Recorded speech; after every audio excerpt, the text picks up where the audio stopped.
Star 9 news కి స్వాగతం.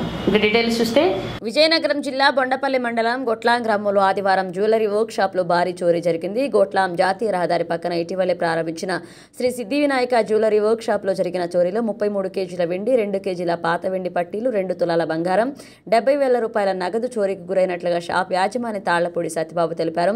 Jewellery work shop కావడంతో వివిధ షాపుల నుంచి పట్టీలు తయారు చేసేందుకు తీసుకున్న ఆర్డర్ కారణంగా పెద్ద ఎత్తున వెండి చోరీకి గురైందని బొండపల్లి పోలీసులకు ఫిర్యాదు చేసినట్లుగా తెలిపారు. పోలీసులు సంఘటనా స్థలానికి చేరుకుని షాపులో దొంగతనం జరిగిన తీరును పరిశీలించారు. సినీ ఫకీలో సీసీ కెమెరాలను సైడ్కి తిప్పేసి దొంగలు దోచుకుపోయినట్లుగా తెలిపారు. మరో యాంగిల్లో ఉన్న సీసీ కెమెరా ఫుటేజ్ను పరిశీలించి కేసు నమోదు చేసి దర్యాప్తు చేపట్టారు. పోలీసులు క్లూస్ టీమ్స్ ద్వారా వేలిముద్రలను సేకరించి దొంగలు త్వరితగిన పట్టుకునేందుకు ప్రయత్నాలు చేసినట్లుగా తెలిపారు.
నిన్నడుద్దంటరా అప్పరు అప్పరు